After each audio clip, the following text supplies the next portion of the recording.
and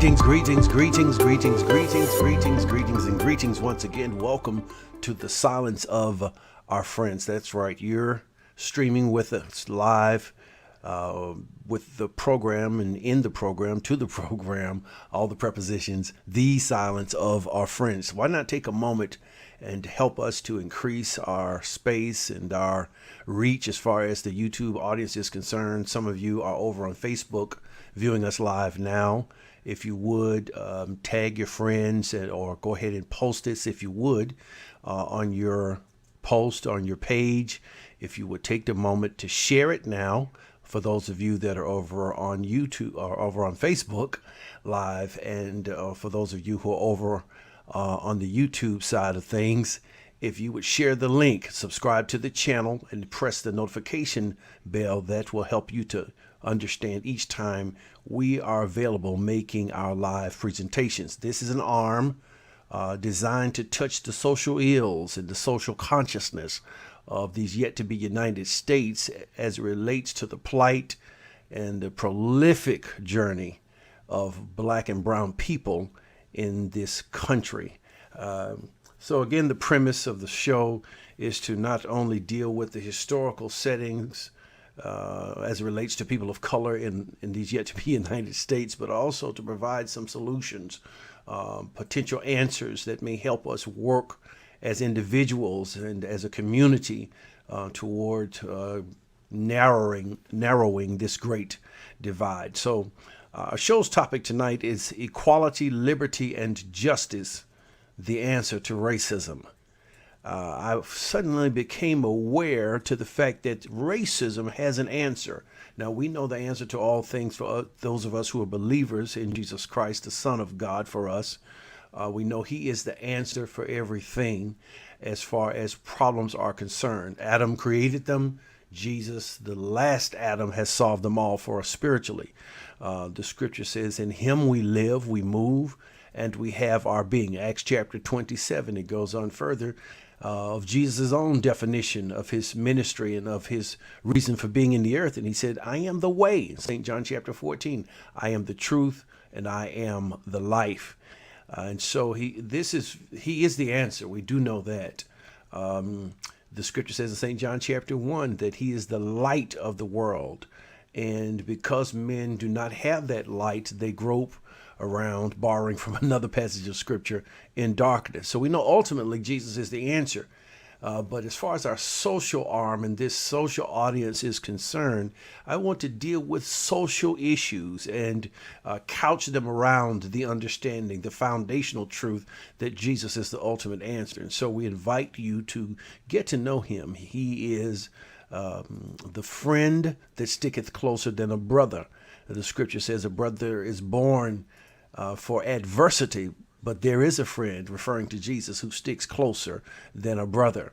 And with that, if we will deal intellectually, academically with social ills, it's a good chance that we can change. And in our evolution, we can help others to make that same change as well, whether it be psychologically or as far as the tangible things that we are doing as a community and as individuals.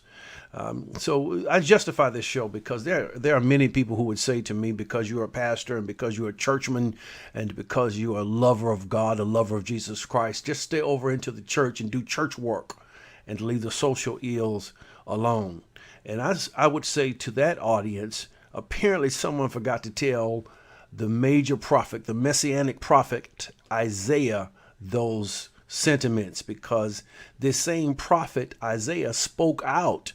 Here it is in Isaiah chapter 10, verses 1 and 2a from the New International Version of the scripture. Woe to those who make unjust laws. So he's dealing with social parameters and social ills, who make unjust laws, to those who issue oppressive decrees. That's right. This is from the Bible. This is Isaiah the prophet.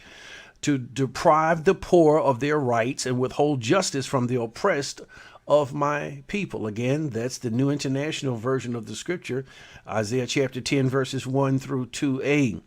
And I certainly hope you have reached out and offered this particular program with those of your followers and those of your friends, whether you're on Facebook or YouTube Live.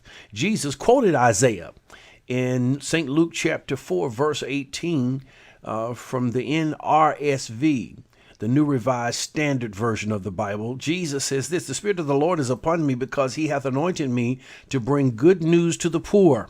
Good news to the poor. That's a social condition. That's the classification of people. He has sent me to proclaim release to the captives and recovery of sight to the blind, to let the oppressed, oh, that's a political word, to let the oppressed go free. So he's dealing with social concerns. Christ died an early death, in my view. He died at age 33. Because he became a political threat as well as a spiritual threat to Rome, who was in charge of Israel, or Jerusalem, the city of Jerusalem at the time, and the Caesar. So he spoke out against religious as well as political hierarchy and wrongdoings, miscreants. He spoke out against them. Moses was exalted by God to address whom? Pharaoh.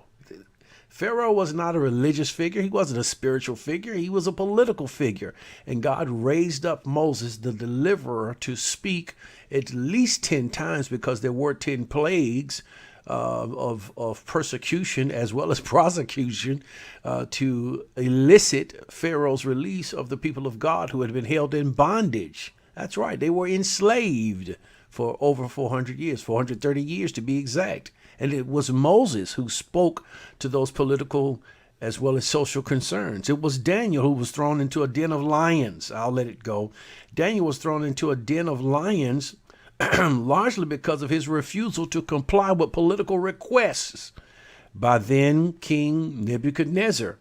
Daniel, along with his 3 friends, we know by their Babylonish names given them, Shadrach, Meshach, and Abednego, which were not their Hebrew names. And we'll deal with that on another show. And I always like to open with Dr. King's prolific statement made: "What will be remembered in the end will not be the words of our enemies, but the silence of our friends." What will be remembered in the end will not be the words of our enemies, but the silence of our friends. Along with that, he said on another occasion, nothing in the world is more dangerous than sincere ignorance. People who are sincere, but wrong, but ignorant, not in the light.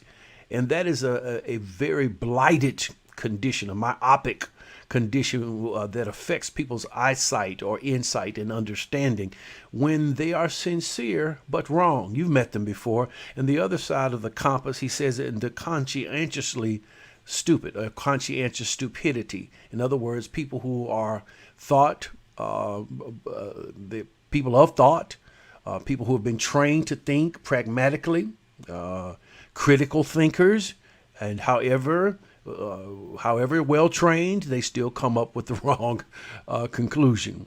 The premise of this show is to answer the question surrounding the general unfair treatment of people of color in America.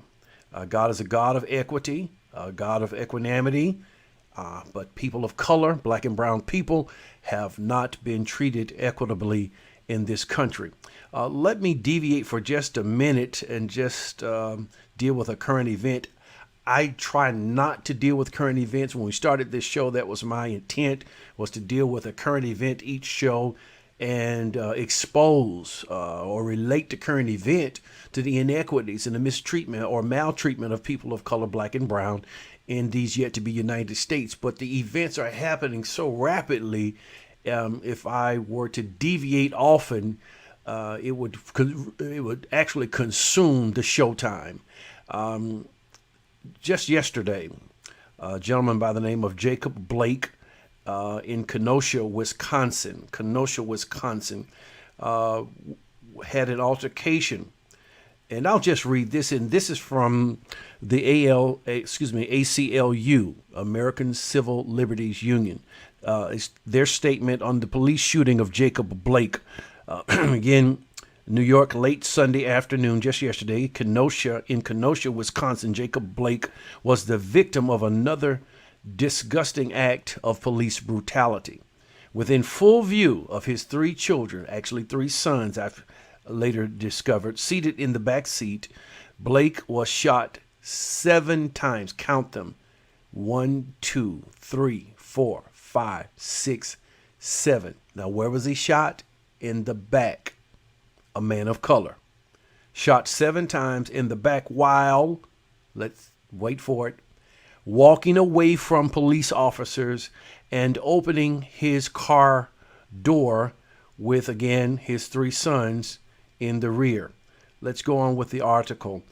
This is from Jeffrey Robinson, director of the ACLU's Trone Center for Justice and Equality, highlights the implications of yet another egregious act of police violence committed against a black person in the following statement. In yet another vicious act of police violence caught on camera, the Kenosha Police Department attempted... Let's go back. I jumped too far down. Again, within full view of his 3 children seated in the back seat, Blake was shot 7 times in the back while walking away from police officers and opening his car door. I want to re-emphasize that. I want you to hear that. In yet another vicious act of police violence caught on camera, the Kenosha Police Department attempted to murder a black man as he walked away from them by shooting him in the back in front of his 3 children and his entire community. With each of the 7 shots fired, police made their intent clear. They believed they had the right, here it is now, to kill an unarmed black man for the crime, here it is, wait for it again, of walking away from them. The Kenosha Police Department, and again, this is all in quotes, statement after the shooting said they provided immediate aid. Listen to that. After committing this act of violence. But rendering first aid is a basic obligation. Officers shot Jacob Blake 7 times in the back. It's offensive to act as if not letting him bleed out afterward was an act of grace rather than a mandatory response, here it is, to their own violence. The reasons that led to this shooting can't be changed with more money thrown at police departments to find ways not to murder the members of the communities that they're supposed to be serving.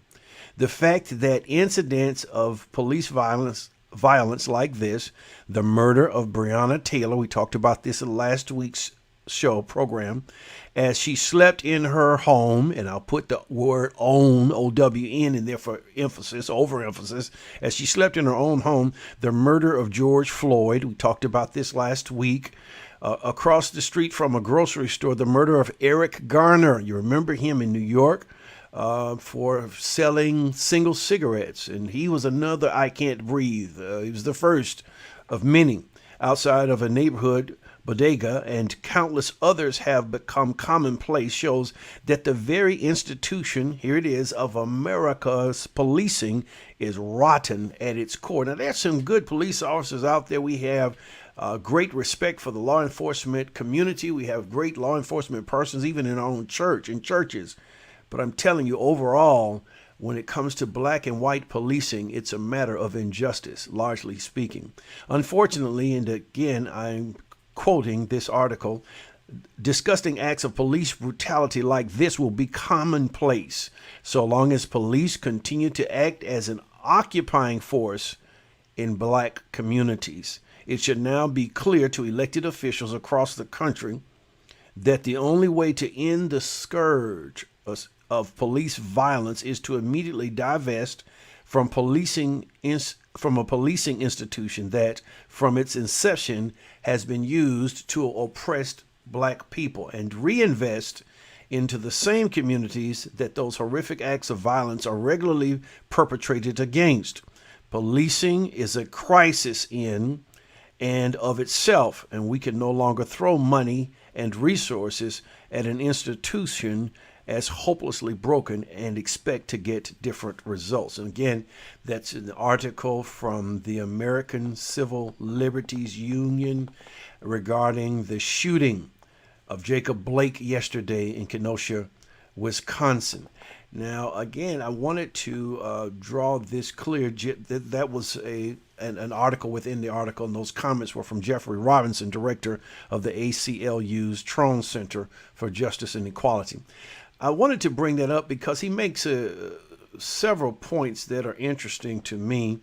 He says that policing in America was rotten to its core because of the origin of it. And I think I can tie that in together with what I've been attempting to say with these various programs, that America from its inception never saw black and brown people as the equivalent equals of the whites who were the pilgrims from the landing on Plymouth Rock to the origination of the 13 colonies, and a short time later, the 20 to 30 odd number of Africans that were brought over into this country as servants and slaves through the heinous conditions of the Middle Passage.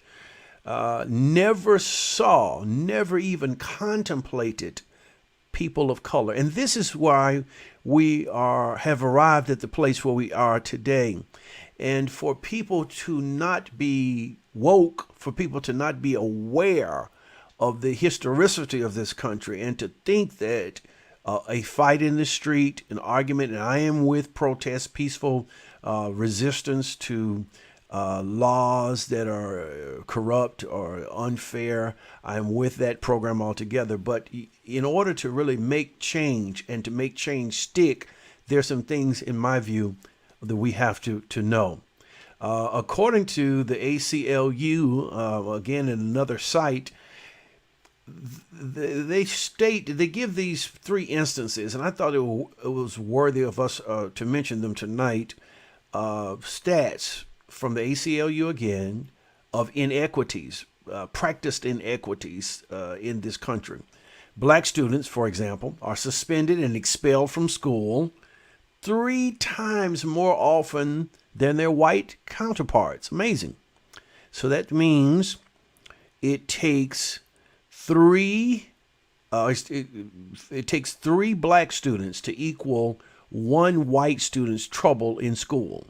So for every 1 white person that has trouble in academic institutions, 3. So every time you see a white person, a white student having an altercation in school, just think that there are 3 black people that are coming up on charges of that at that same ratio, that same equivalent, 1 to 3. The median, and when I use the word median, it means average, middle, intermediate, or the center dividing line. The median wealth of white households, please hear this, we're talking about the subject of liberty and justice being the answer for racism. Now, hear this. The median wealth of white households is 20 times that of black households, and 18 times that of Latino households. So this means that the middle white American, the middle class white American, is 20 times greater than that of the average black household.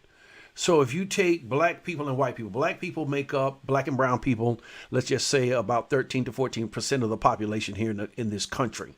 And since slavery, 300 years, 400 years of oppression that began with slavery, the importing of black people in America from Africa, there has been this widening gap, a gaping gap, I call it, that has been increased because of injustice and anything else but liberty. And I'm going to get to that in more specific terms. And so 7 in 10 blacks said that they're treated less fairly than whites in their dealings with the police. And if you ever see white people who are accosted by the police department, you will understand the point that I'm making. And for most white people, they'll hear this and they'll not even be able to relate to it unless they've been stopped. I've been stopped by white police officers in questionable areas of even the state of Alabama and other states as well. But Alabama seems to be very extensive in that kind of treatment. I have black sons who've had the same issues. And one show I'm just going to talk about things I've experienced as a man of color in America and things my own sons have experienced. And I may talk about a few other things I've heard, but I can verify, I can vet these particular instances. And so our white counterparts, though they may love us, they may have the love of Jesus in their hearts, but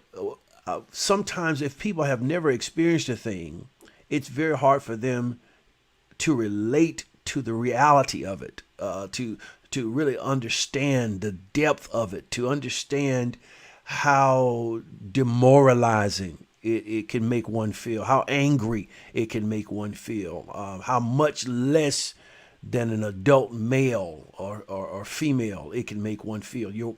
If you are our counterparts and you've never had these experiences, you remember I told you the story about the passing of the kidney stone. If you've never had the kidney stone, it will be very difficult for you to enter into a conversation intellectually. It may be wise on your part to allow persons who've had that experience to describe it to you so that you can have some degree of intelligent relevance to that particular story.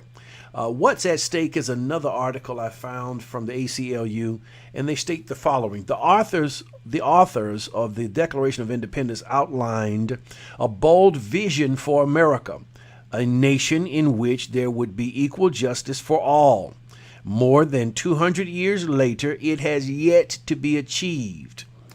Through generations of civil rights activism, those generations of civil rights activism have led to important gains in legal, political, social, educational, and other spheres.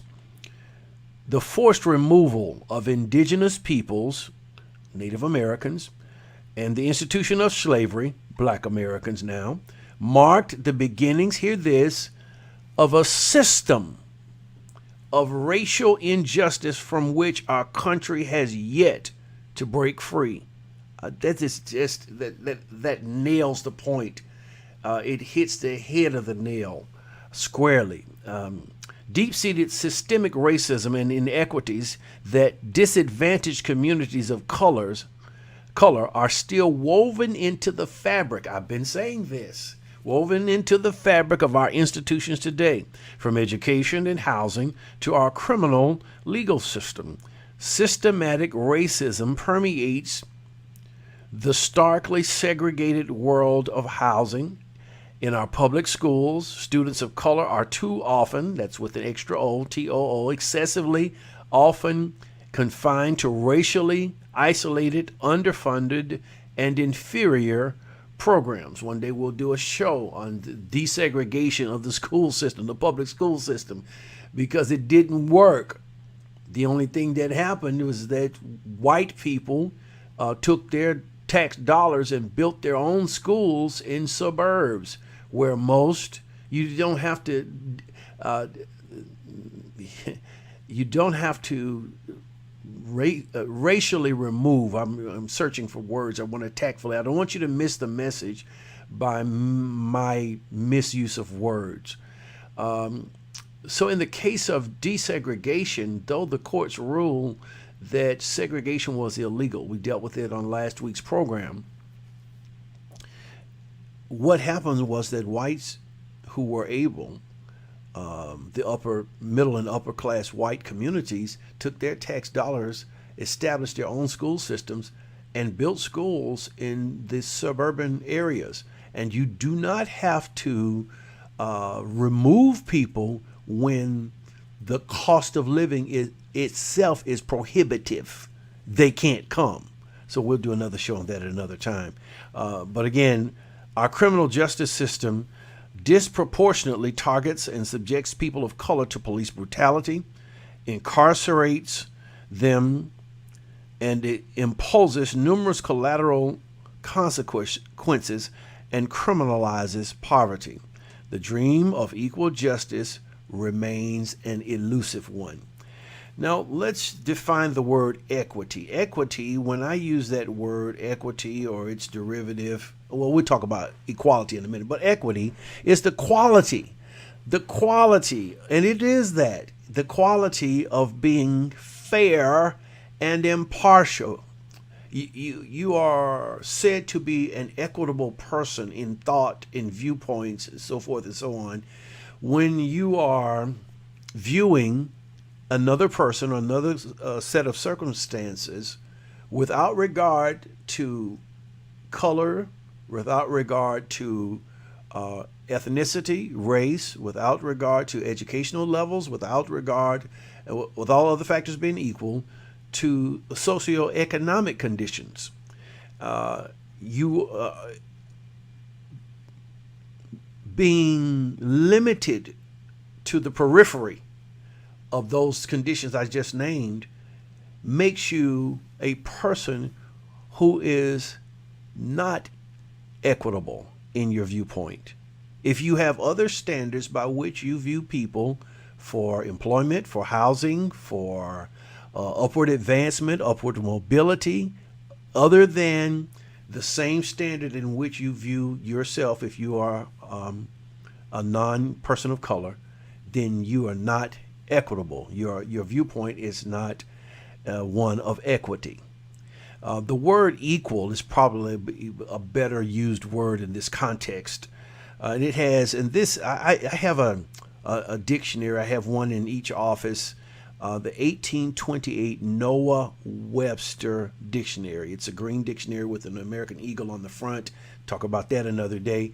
But I love this dictionary out of all the dictionaries I have, and I probably have 100 dictionaries, if not more, and not including the ones I have online on my devices, because I love words.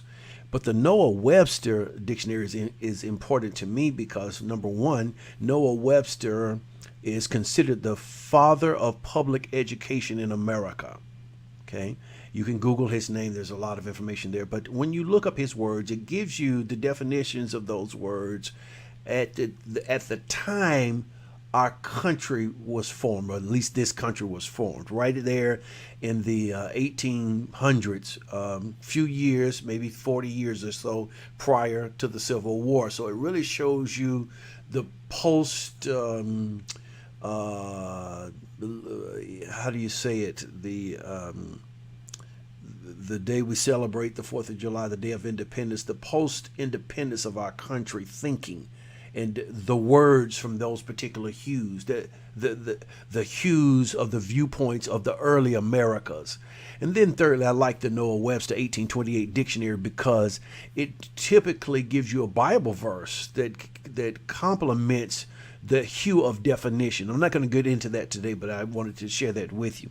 The word equal has 4 definitions that I want to use, and I know I'm over dramatizing the point for a reason.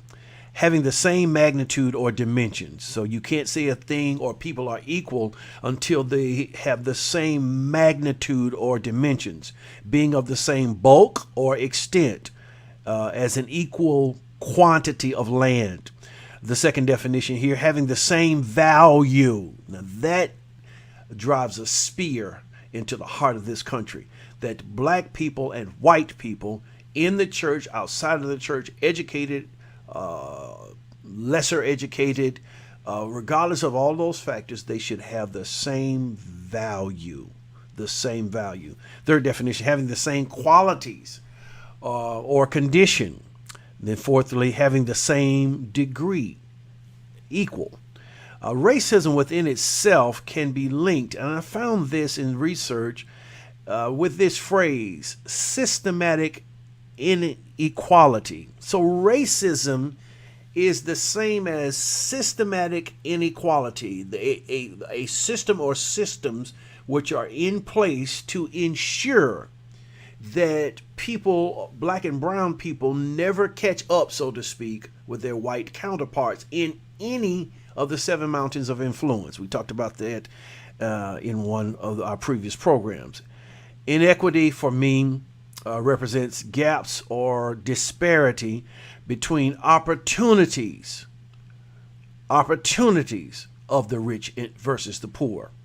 Now, James Brown had a song back in the day, really before my time, but I like the lyrics of it. And the hook in it, he says, I don't want nobody to give me nothing, but just open up the door and I get it myself.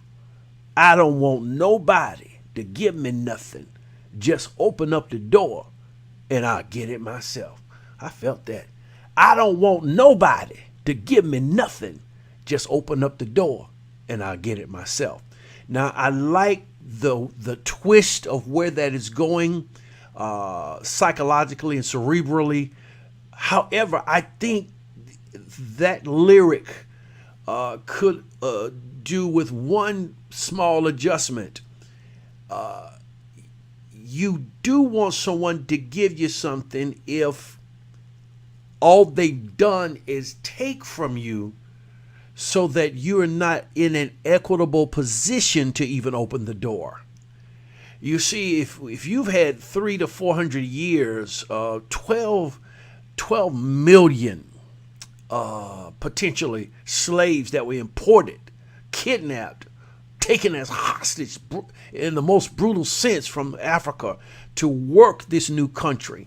Some accounts tell us maybe as many as 2 million didn't make it from sickness, incendiary conditions on the slave ships, those that jumped overboard, that chose to die rather than to be owned by someone. But just 12 million people, man, that's a lot of lives who have come into this country and worked, and nobody gave them any reparations. No one gave them any pay for those years of their service, and their descendants, their own children, grandchildren, great-grandchildren, even to where we are now.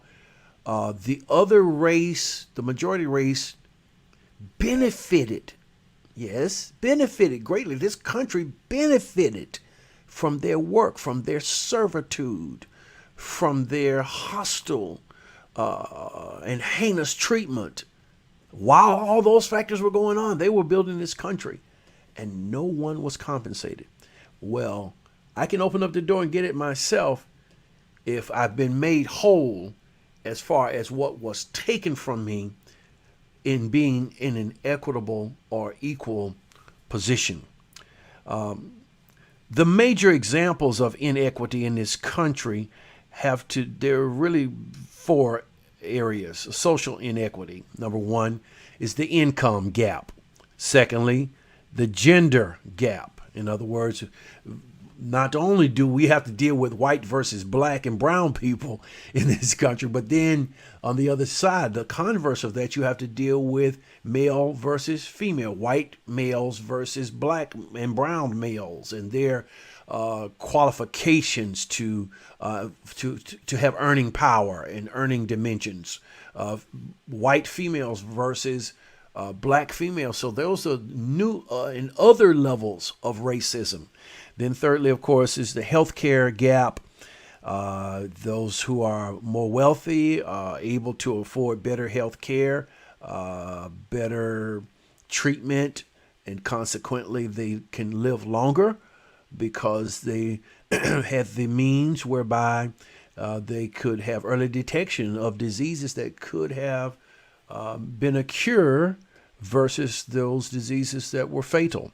And then fourthly, of course, is the social classism. So those are the areas where you have pronounced inequities. In healthcare, some individuals receive better and more professional care compared to others. They're expected to pay more for these services, and if you have it to pay, then you, of course, can qualify for the service. But if you don't have it, then you shriek to home remedies and just hoping and praying. There was an article by capitalandmain.com. You can research this on your own. And they give 10 areas of inequities or inequalities and injustice, the lack of liberty in America. And I'll give them to you very quickly. One, they say an estimated 41.4% of the total U.S. population, which comes out to be about 135 million people, are either, hear it, poor or of low income. That's almost 50% of the country. And it applies largely to people of color, black and brown people, because this is what is represented by the statement, in my view, the class system, which results from racism. It's a divide which began with black slavery, and because of systematic factors, these are my thoughts, a lack of reparations being one key, catching up to the white majority as far as earning potential, as far as living potential, as far as educational potential, became a far distance, ever fleeting, evasive, elusive, dashed hope for millions of sons and daughters of slaves and their descendants. So when you factor in black slavery into American culture, what you also factored in at the same time is inequity.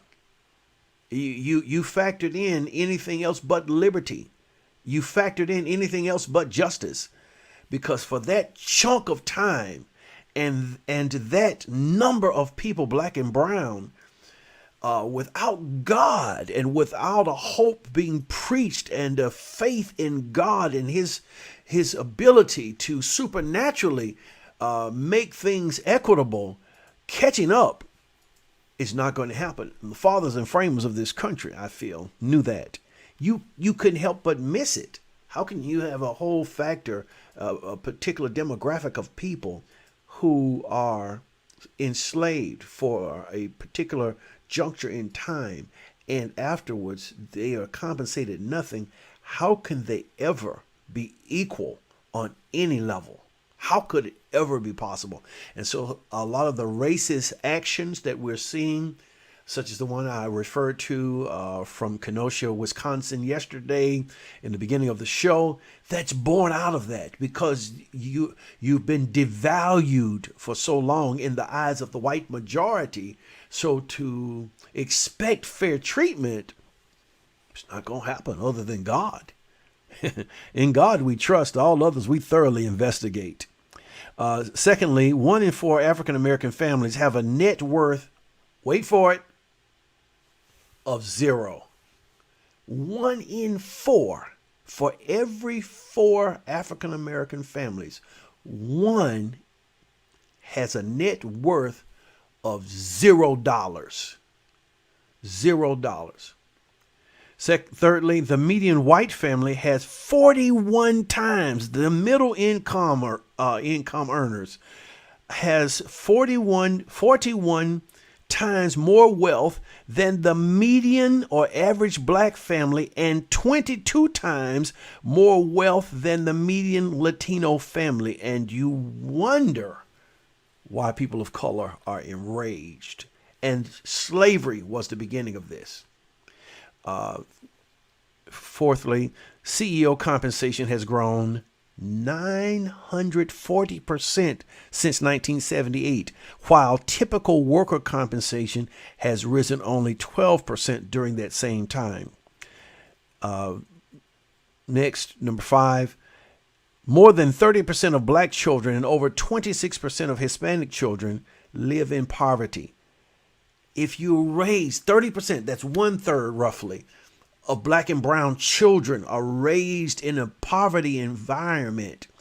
And if you are raised with that culture, with that being your lid, your ceiling, you grow up with the mentality that nothing beyond this is possible, because that is your reality. That's your summation of the world. You believe this is how the whole world is. Okay, I'll just leave it at that. Number 6, the top 1% earnings grew, not 99, not 10%, not 100%, no, 1%. The top 1% earnings grew 15 times faster than the bottom 90% earning earnings between 1979 and 2017.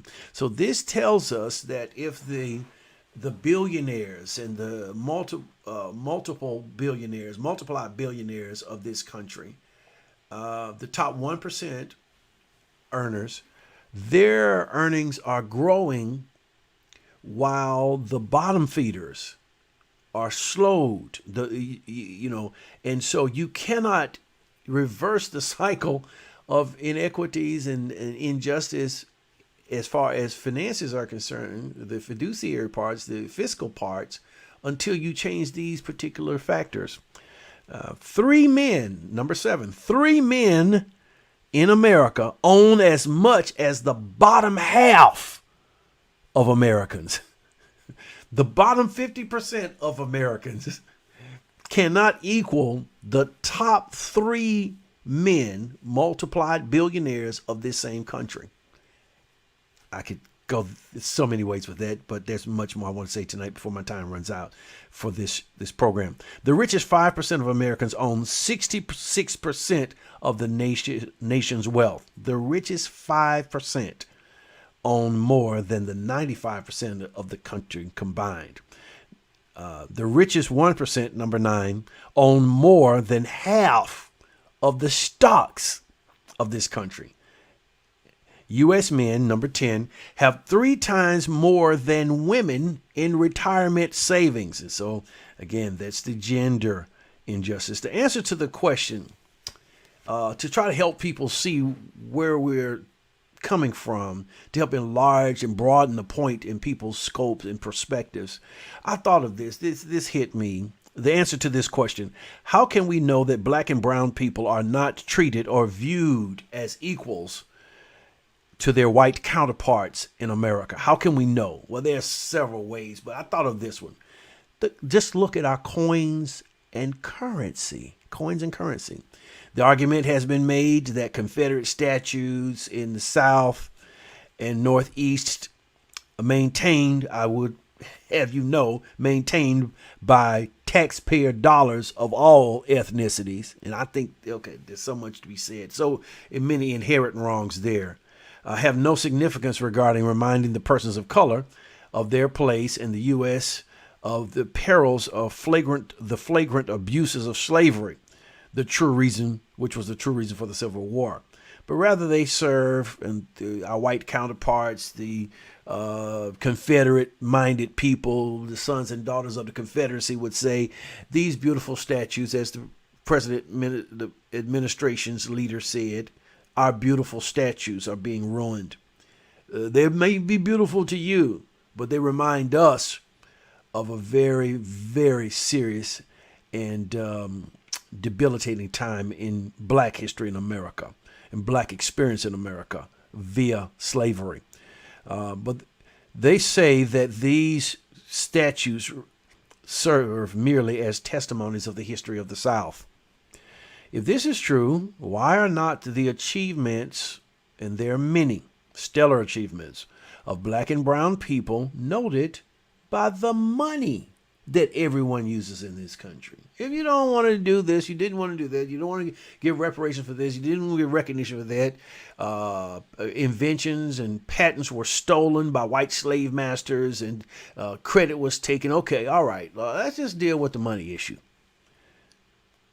We understand that there were no black and brown statues denoting the Civil War period because the war was about free labor and in the continued enslavement of black and brown people. So we get that. We understand why there are no black people to note of that period. We get that.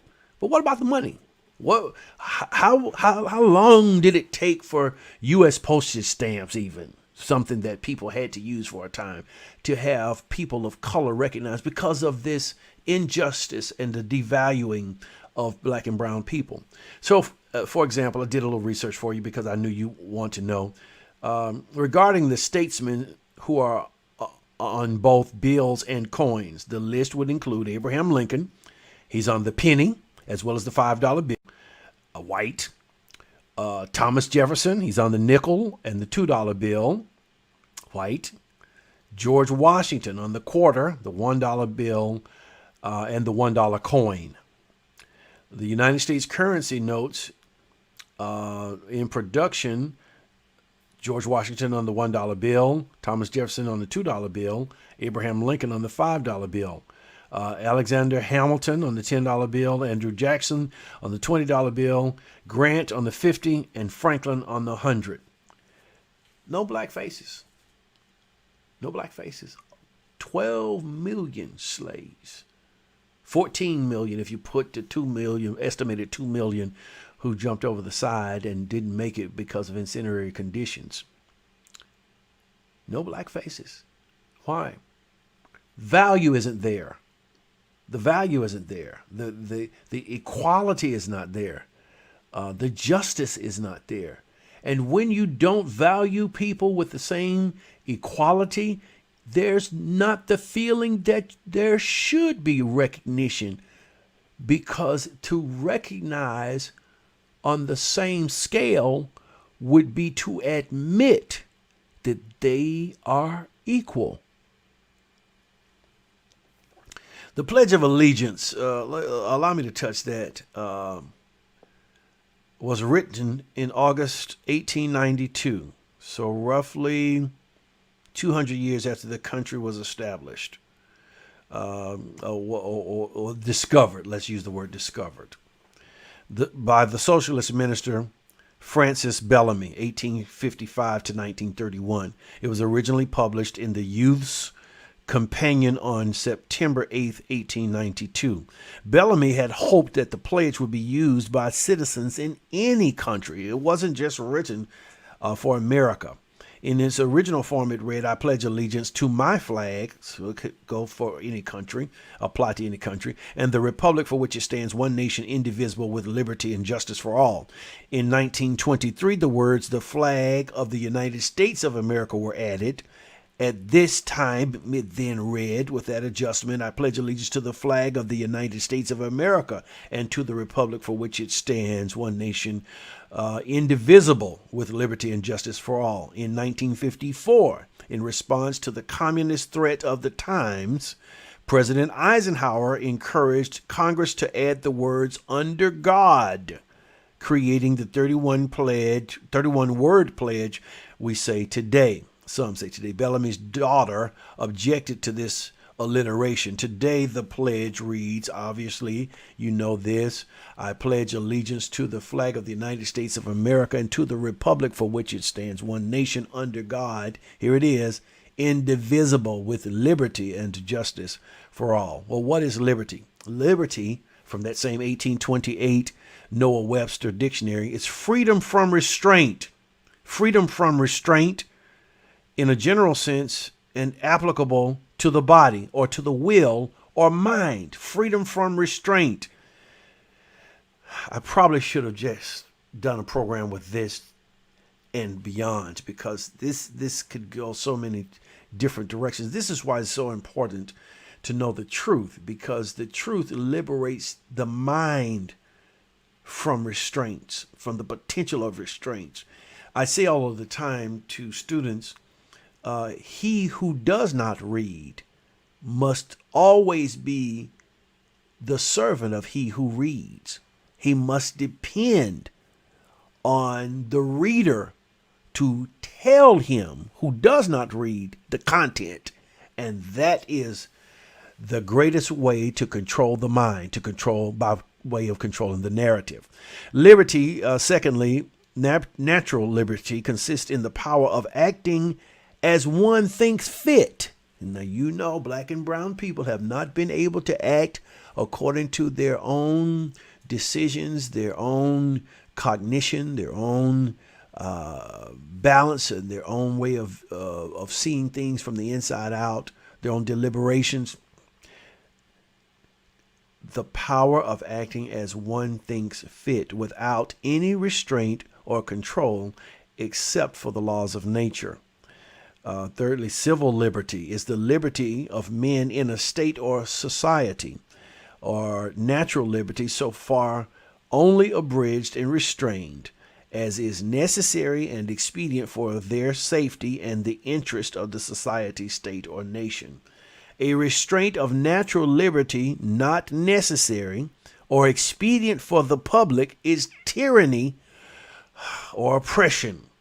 Civil liberty is an exemption from the arbitrary will of others, from another human being who is acting as if they're not equal, that you are not, one is not equal to them, imposing their will on another.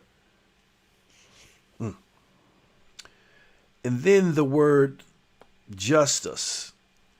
And you've heard this before. Is it justice or just us? Two words, Justus. Justice is defined as the virtue which consists in giving to everyone. How many? Everyone. What is due? What is his due? Practical conformity to the laws and to principles of rectitude, right dealings of men with each other, honesty, integrity in commerce or mutual intercourse. Justice is distributive or commutative. Distributive justice belongs to magistrates or rulers and consists in distributing to every man that right or equity which the laws and principles of equity require. Commutative justice consists in fair dealing in trade and mutual intercourse between man and man. Business. Impartiality is injustice, or justice rather. Impartiality, equal distribution of right in expressing opinions, fair representation of facts, respecting merit or demerit. In criticisms, narrations, history, or discourse, it is a duty to do justice to every man, whether friend or foe. What happened to these words? What happened to justice as far as the way the story of our history is told, the way we are made to be viewed in public opinion? So many ways. And then equity, the agreeableness to right. And then the last phrase in the Pledge of Allegiance is for all. Barry Howard, a senior minister at First Baptist Church in Pensacola, Florida, accurately, in my view, states the phrase for all is inclusive and not discriminatory. For all means we aim to provide and protect liberty and justice for all individuals, regardless of gender, race, economic status, political ideology, or religious background. Liberty and justice are not just political ideals.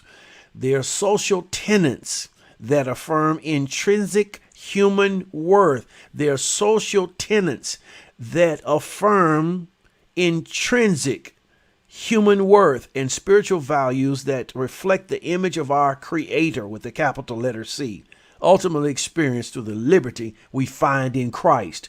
So the liberty, as he states it in the earth realm, as we deal man to man, should be of the same equality that we see God represented by Jesus Christ and how he feels and how he portrayed himself to every man. For God so loved the world, not just a white man, not just a black man, but he loved the world, all ethnicities, all ethnoses, if you will, that he gave his only begotten son. So how do we resolve this, George Matthews? How do we individually and collectively resolve injustice, racism, and restore the true meaning and impacts of liberty among ourselves, which will emanate to all facets of our society? I have 5 quick suggestions. 1, we need a vision. As individuals, as black people, brown people, as all people, and for some, white evangelical brothers and sisters, white majority brothers and sisters, we may need a new vision, but we need a vision, which I refer to as personal models of a beloved community founded on social and economic justice, motivated by self-giving love. To give of oneself equally is an indication of the viewpoints of equality. To give of oneself in inequitable amounts is to portray one's heart's true feelings about the subject of justice and injustice. Secondly, strengthen investigations and enforcement against discrimination in employment, housing, education, and healthcare. I call this becoming involved by voting, education of political issues and candidates, being able to discern fact from fiction, the truth. Remember Jesus said that in St. John chapter 8, verses 31 and 32 to those Jews which believed on him, and you shall know the truth, not subjected to your own perceptions or training, a community or social dealings and thoughts and perceptions, but you shall know the objective truth, the truth about a thing within itself, and the truth that you know will make you free. Remember Hosea 4:6, God says, my people are destroyed. They're mine. That's an ownership term. How can something that God owns be destroyed? He says there's one thing: by lack of knowledge. Thirdly, advocate, encourage, and support rare but fair, get ready for this, multiracial movements, organizations, and churches, etc., which are vetted. In other words, proven. They're not just talking the talk, but fair investigation of the heart of the organization, of the movement, of the church. Vetted proponents for racial and economic justice. I'm almost finished. Fourthly, disassociate connects with those individuals and organizations which are only favorable to widening disparities of this nature, in light of the refusal to be corrected with evidences of their corrections. In other words, I disassociate with people who are not willing to be corrected when I have vetted them, and we have vetted them by the truth of their hearts. Fifthly and finally, intentionally involving ourselves in anti-racist, wait for it, churches. Why churches, George Matthews? Well, because churches are probably the largest demographic where black and brown people are served and are connected. So black and brown people have to do their due diligence, their homework, to vet churches. Not merely on paper, but in action, long-standing action. I say this: church bodies at every level should seek to educate themselves on the subject of and extent of racism in business, education, government, housing, and healthcare, with finding ways to advocate for the elimination of of specific instances locally and nationally. See, in the church, that's a great way to corral and to touch the demographic of black and brown people, to re-educate, to re-enlighten, to ignite, to expose, to uplift, to elevate. I think for black and brown people, minority people largely, the church is probably the best way that these kinds of alternative, correct thinking can be seeded into their hearts. I close, as I always do. Business philosopher Jim Rohn makes this statement: sincerity is not a test of truth. We must not make this mistake. For example, he must be right. He's so sincere. It is possible to be sincerely wrong. We can only judge truth by truth and leave sincerity being judged by sincerity. They're two different issues, sincerity versus truth. Just as there is a time to keep silent, there is a time to speak, and it doesn't matter what anyone says. Ecclesiastes chapter 3, verse 7 says there's a time to rend and a time to sow, a time to keep silent and a time to speak. We cannot be silent ever again. We can't afford. The cost is too great. Silence is compromise. Silence is complicity with erroneous thinking. Silence is agreement with sanitized history. Silence is co-signing with control, racist, bigoted, and supremacy mentalities. Jesus' friends and acquaintances were silent when he most needed them, and it cost him his life. Liberty and justice end where there is silence. Thank you for your time that you carved out to be with us. I sure hope that you will take the time to share this link for those of you who are over on YouTube. Share this link with your friends and subscribe to the channel, please, by all means. Those of you who are over on Facebook, share this link to your page, post it if you will, and help us to grow our cyber space and our cyber place. So thank you again. Until next Monday evening at 6:30 p.m. Central Time, I bid you the best you that you'll ever become. It's time to never be silent again. Thank you.